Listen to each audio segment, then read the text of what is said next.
welcome to Procurement Pivots, the podcast for procurement professionals wanting to navigate change successfully and create career success on your own terms. I'm Donna Bowden, procurement career coach and founder of Narrate Your Career. And I'm Laura Sellers, executive coach for procurement and founder of Coaching for Procurement. And between us, we bring almost 25 years of supporting and working with procurement professionals. And it's fair to say we've navigated many of our own career pivots along the way. And now we're here to help you do the same. Each episode will share practical strategies, honest conversations, and expert insights to help you confidently tackle the changes and challenges in your procurement career. Let's get started. Hi everyone, welcome back for another episode on the Procurement Pivots podcast. Today is the last part. It's kind of part 4 of our 4-part series where we have been focusing on how restructure in procurement can really affect individuals and teams in different ways. And actually today we're going to be focusing on the team impact, aren't we, Laura? Yeah, welcome everybody. It's an interesting perspective, this one, and I think we wanted to shine a light on this because I don't think this particular aspect gets as much airtime. You know, we've talked about the impact if you're exiting an organisation, if you're staying, and there will be some crossovers in what we've talked about, but certainly as a collective team, we've obviously covered the leader in the previous episode and how to lead your team through this. But as a team, I also believe that there's an opportunity and a responsibility of a team to also lead throughout these times, because actually the impact that your team members have on you can be the difference between staying and leaving a role. Staying in and leaving a role. So yeah, it's just a perspective I think it'd be really interesting to shine a light on as a way to wrap up this series as well. Yeah, I think that's a great point. And for anyone joining today for the first time, because we know that our listeners are joining at various different points, like it might be worth just sharing, do you think, Laura, just a little bit about the work that you do with teams, actually, because you do an awful lot kind of supporting procurement teams, often through sort of change, transition and kind of restructures, don't you? Yeah, sure. I mean, it's not always the main reason why I go in, right? But it's sometimes I'm brought in to do some training or do some team coaching, and they've recently gone through some changes and restructures. And I can tell you now, it always comes through. I mean, obviously I'm trained and, I do a lot of work in this around to actually pick up on those dynamics. So, and it's of interest to me, because for me, if you sort those dynamics out, that paves the way to high performance as a team.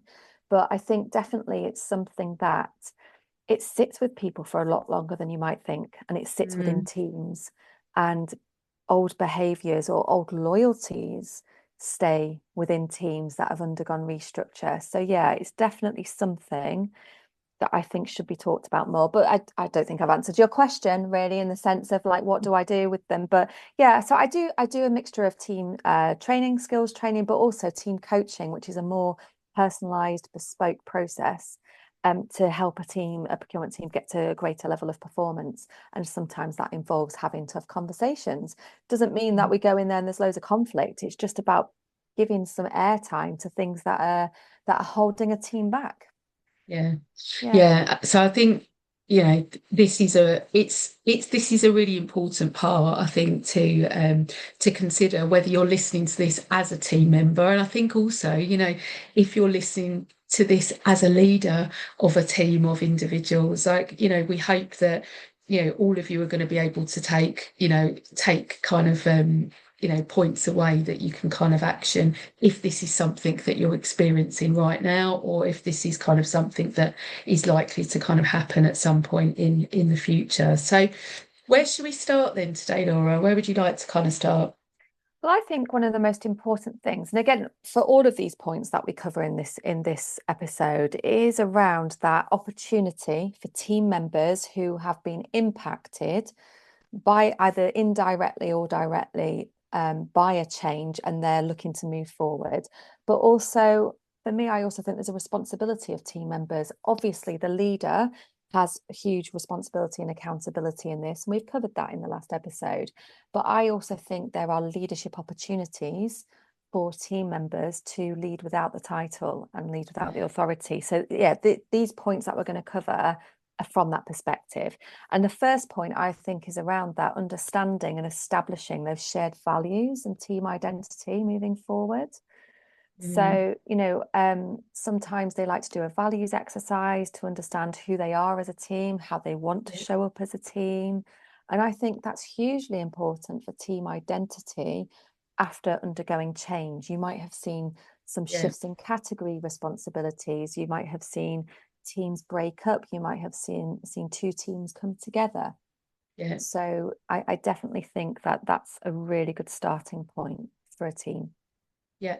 So if if there are team members, for instance, that are listening right now, that maybe there has been some kind of change or transition that has affected their team, where would they start with this? If they haven't ever, if they haven't ever kind of, thought about their team identity or their team purpose or their team values, like, actually, as a team member, listening to this, what could they do you think, to kind of start looking at this? Well, first of all, a team away day, a team building session, or just spending time together, because in a remote working world, that doesn't always happen. With global teams, it's obviously a lot more difficult, but there are ways you can try and bring your team together remotely. So if you were looking at a more formal point of view, to do a team values exercise, a team building exercise. But if you were doing it informally, because I know that that those opportunities in a formal setting don't always come about immediately, in an informal way, just to get together and say, this is the kind of team that I want to be part of, and this is how I think as a team we should and could show up. And what you're doing there is you're sharing with your colleagues, with your peers, how what matters to you and how important it is to you. And, I think this, you think about the conversations you and I have had in previous episodes around telling your story. I think this part is incredibly important, because as a procurement team, you might have gone through some fractures and disruption. You need to have not necessarily a unified story, because I appreciate different categories have different challenges and opportunities, but just that this is who we are as a team. We're supportive, we're honest, we help each other. And that can sound so like futile in a way. Well, what does that matter? It does matter, because what you're doing is you're setting an expectation, you're setting a baseline, and you're setting some norms about this is how we, regardless of what happens, this is how we're going to show up as a team. And it can be really powerful. I mean, I've been part of this as a team member in previous roles where we've done exercises like this, and I've also been the leader that's kind of, I suppose, initiated kind of getting the team together, and it just can make such a massive difference. And particularly as you say, kind of in more fragmented, kind of different ways of working. Not everyone is in the office together. Because I think when change happens, like, you need to rebuild that connection within the team. Like, it's so important, isn't it? And giving people the chance to kind of actually connect on a personal level, not just, I think work's so busy, and often the communication is all in relation to a project or a category or a piece of work, as opposed to kind of, connecting more on a personal level. So I've, to back up what you said, I've kind of experienced this myself from very different perspectives. And it can just like really unite the team and kind of, help to kind of, elevate you going forwards as well. Yeah, and I think as well, what it does, it provides reassurance to people that there is something to be part of, because people can lose that sense of belonging. And again, just to re-emphasize, I think anybody can take the lead on this, not just the leader. What responsibility as a team member, because actually this is for your own well-being as well, for your own sanity, for your own reassurance here, to say, do you know what, I want to be part of a team that behaves like this, and is committed to this. So and I've also been part of those conversations, and I always, I mean, I always find them really valuable anyway. You know, I always really liked any leadership program.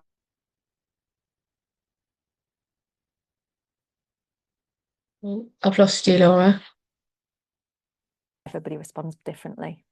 Yeah, I lost you for a second there, but I think we're back. Yes, yeah, Yeah, I think so. Apologies. So yeah, I think basically what I'm saying is that it's really important to understand that everybody is going to respond differently. We've covered this in previous episodes in this series around the emotions, but because I think that's why it is important to have that set baseline and expectations and agreements yeah, and team norms. You know, I'm giving them all these different names I hear yeah, the yeah, teams I've worked with call them, because it gives reassurance to those people who are experiencing these changes differently. yeah, yeah. Great point. Great point. So, like, would you say, like, from the work that you do with teams, like, are there particular kind of recurring themes or challenges that you see come through, like when the teams have experienced some kind of change, like what are those kind of recurring patterns that you're seeing? Yeah, well, lack of trust. And again, I know we often speak about this, but lack of trust is definitely a theme. But everybody's perspective on trust is different. So the leaders might think that, oh, you know, we're fine, we've moved on from this. It's time to Mm, move on. We've been through the difficulty. And while there is merit in leading forward, a lot of that mistrust can sit in the team for a long, long time. mm, And it can bubble under the surface. And I've been in situations where I've gone into a team to work on one thing and something else has come up, and it's like, okay, this feels really important to them. mm, And it might not be like, I mean, you know, that there might be resentment attached to that, but also it might just be confusion. It's not yeah, necessarily hostile stuff that's sat there. It's just, you know, actually I still feel lost, or we lost this mm, part of the team, which is so, so important to me. And so yeah, it's just around recalibrating that for them. And of course, if the scope of my work is not to cover that, then but it's definitely an observation that I would encourage the team to give mm, and to discuss, because I just think that it's incredibly it doesn't go away. It doesn't go away unless it's processed in a way. So trust and misalignment in yeah, trust and different expectations is definitely a theme. And then confusion beyond that is another one. So mm, the confusion in, like, you know, everybody thinks, or that the leaders might think, or certain team members might think, oh, well, this is fine, you know, we're just carrying on as normal. But yeah, that might not be the same for everybody. So that's where that vision and values that I touched upon at the beginning is incredibly important, to have a baseline, because people can then work from that and say, okay, we've got these agreed norms. And honest conversations is also going to help with that. So I would say that is the first theme. And then the second theme is the team dynamics and relationships and tension, being able to have healthy conflict, because that builds mm, upon trust. If you don't have the trust, you wouldn't be able to have those conversations. But to have high performance as a team, you need yeah, mechanisms to be able to have those conversations about team dynamics and to have mm, healthy conflict. yeah. And have you seen in your experience, like, particular examples of where it's worked really well, like where an environment is created for people to have those healthy conversations as a team? Yeah, yeah, totally. I've been very fortunate to work with some really forward-thinking teams where they're able to challenge each other Yeah, and to do it safely, and everything still be okay. There was already trust in the teams. You know, that's not all because I've gone in and done the work. yeah, I pick yeah, them up. I meet the team where they are, you yeah, know, and then we work to the next level. But I've seen it work really well. If I'm thinking about three particular teams actually, where that I've worked with, all in different sectors, different industries. Some are global teams, some are just local teams, and where I've seen it work really well is where that psychological safety exists. Excuse me, I'm bless sorry. you.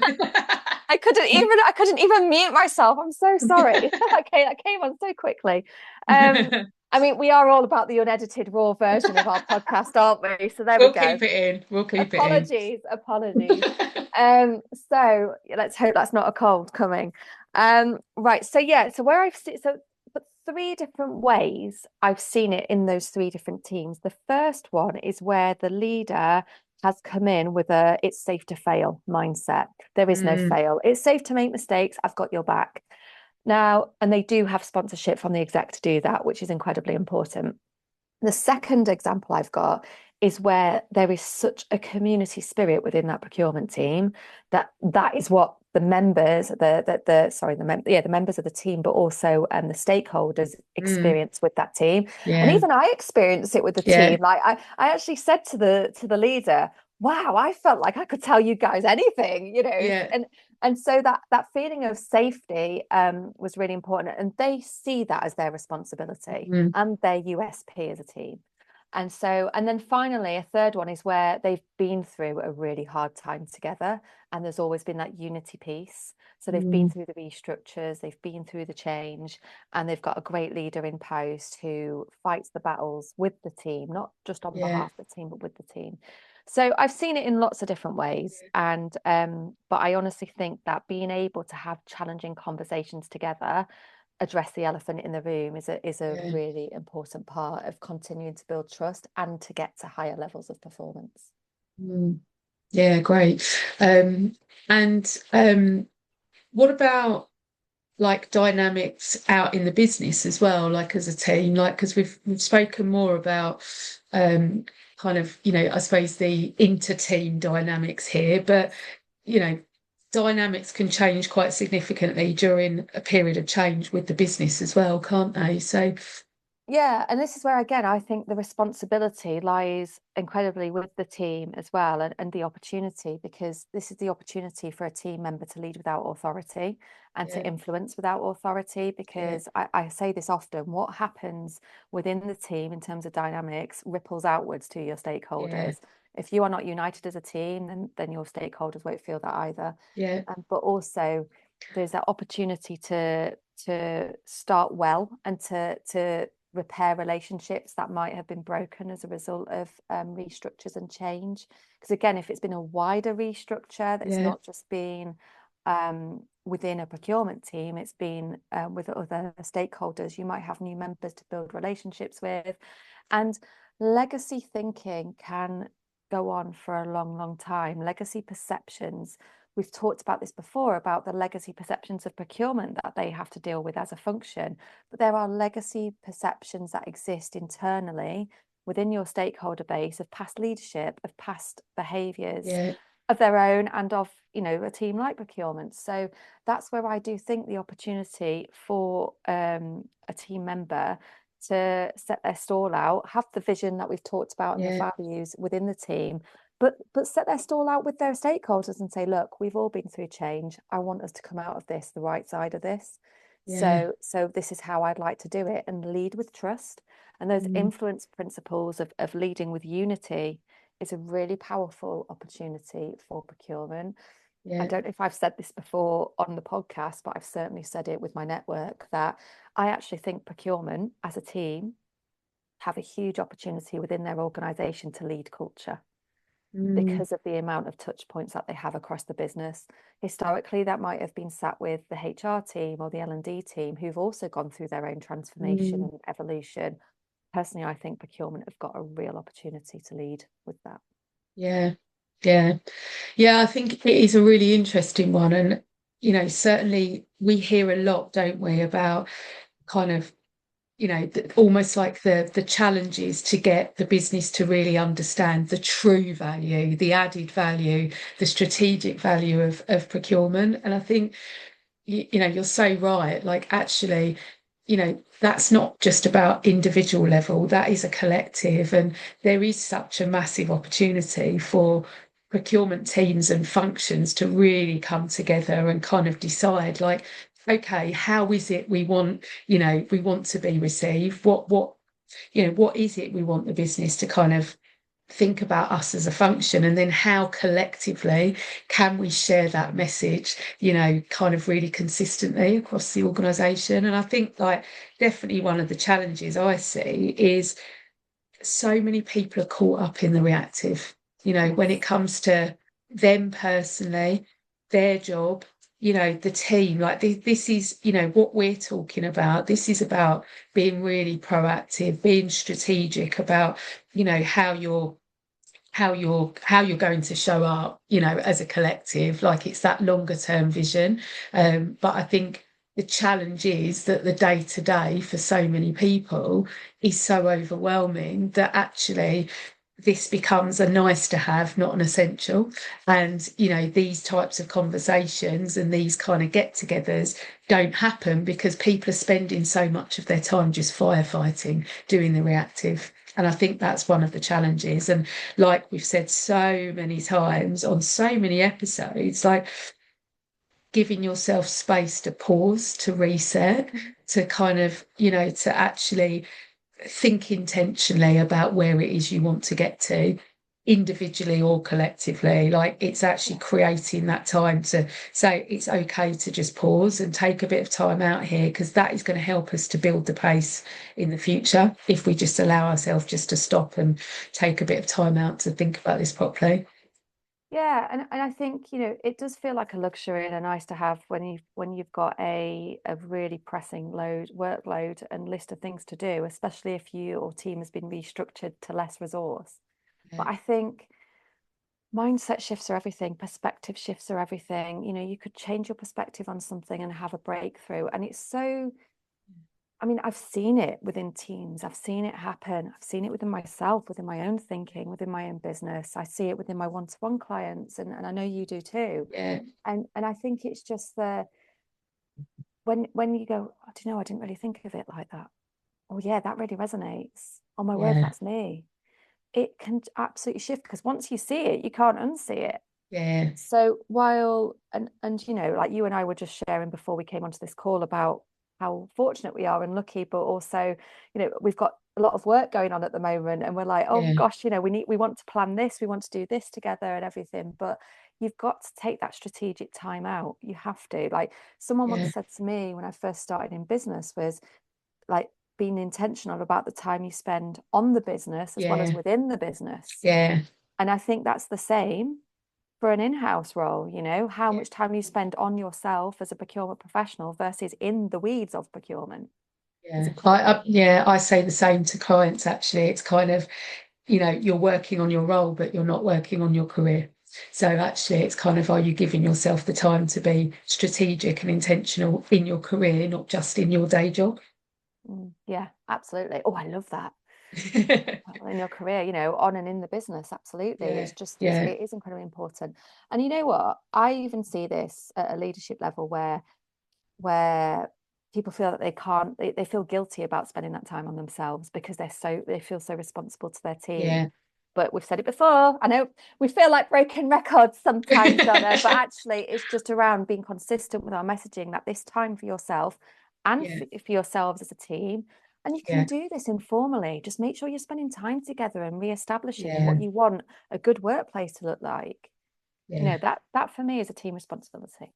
Yeah, and I think that the other thing with that is, those team dynamics, everyone in the team is going to want a different type of interaction as well. And Yeah. so this is kind of, coming together to give everyone a voice and to almost kind of, work out like it's not going to be one size fits all. Like not everyone, sometimes, people want the social side, the out of work time together, but for some people that isn't what they want. So it's kind of creating an environment that, you can come together collaboratively, supportively, to keep building that connection, but in ways that suit everyone on the team, so that there's almost like opt-in. It's not all mandatory, but there's different touch points that are going to kind of suit different styles and different types of people. Yeah. Yeah, absolutely. Your team will respond differently. Everybody's got a different traits and on how they handle change and how they embrace things. So absolutely. It's definitely incredibly important. Yeah. So So yeah. what, I mean, is there anything else that you would want to kind of add at this point, do you think, for anyone that's kind of listening in, having experienced it previously, experiencing it right now, thinking it might be coming later down the line? Anything else that you'd want to add, do you think? I think it's just around for me is having those honest conversations with yourself and also with your team members about how things are. Like, and I was going to bring this up in the dynamics, but you mentioned earlier about how you've experienced it yourself, not just, in a position of coach helping people now. And the same, I've been part of restructures where the fallout in the dynamics went on for a long time. People have loyalties that are deeply rooted, and so those tensions can simmer, and it can take a long time to overcome. And again, that's a responsibility of all of us to change and to lead through. So I would definitely say the honesty element of this, it is incredibly important. You can't paper over the cracks of this stuff. It's actually a detriment to the team for a long time. And again, it's not like you get someone to come in and go, right then, let's air all of our dirty laundry. It's about doing it safely and doing it in a way and focusing in on the bits that need to be overcome to be able to get to that next level of team performance, because not everything needs to be addressed, and there's also a domino effect, but the stuff that's really holding the team back can simmer for a long time. Yeah. And I think then, like, the positive kind of side of things, like actually creating that kind of that group space to share those smaller wins, not just the big wins, but actually kind of recognizing, the progress collectively. Like if you are doing, kind of this work around working out your, shared identity and goals and vision, etc., purpose, actually kind of look at, what could some of those smaller milestones be, and give yourself like that space to say, actually, well done us, like we said we were going to do this, and look at the feedback we're getting, or look at that progress. Because actually, when you allow yourself to recognize the positive and share that amongst yourself, like, it just feels like a much better place to be. Like, the world's hard, like people have got the weight of kind of the world on their shoulders, it feels like at the moment, and just allowing yourself to see the wins and the positives can just make you feel so much lighter. It can make you feel just like you're part of something that's actually working and is much more meaningful. And it's not just about those massive team wins, it's like the small incremental wins, That's what builds resilience in a team, like recognizing those small things. In fact, when I worked in house, there was a great initiative by one of the best managers I've ever worked for. She did like a wall of wins. I can't remember the exact word, but basically there was bricks in this wall, and everybody wrote a small win on the bricks, and then I love that. And it's just about giving recognition to the team. Like we crave recognition. It's a basic human need. So I think you're absolutely spot on with that. Small wins, it's not just about the big stuff. Yeah, brilliant. Well, look, thank you everyone for tuning in once again. It's great to have all of you here with us, and thank you for all of your continued support. I'd say with this one, like, if you've listened to this 4-part series, we know this is a really incredibly sensitive topic for a lot of people. And if you do know someone that is experiencing this right now, like, please do feel free to share this as a free resource with them. But equally, if someone does need, someone to talk to, feel free to point them in either of our direction as well, because sometimes even just a short conversation can really change things for someone. So, feel free to get in touch if this is something that you'd like to kind of discuss further.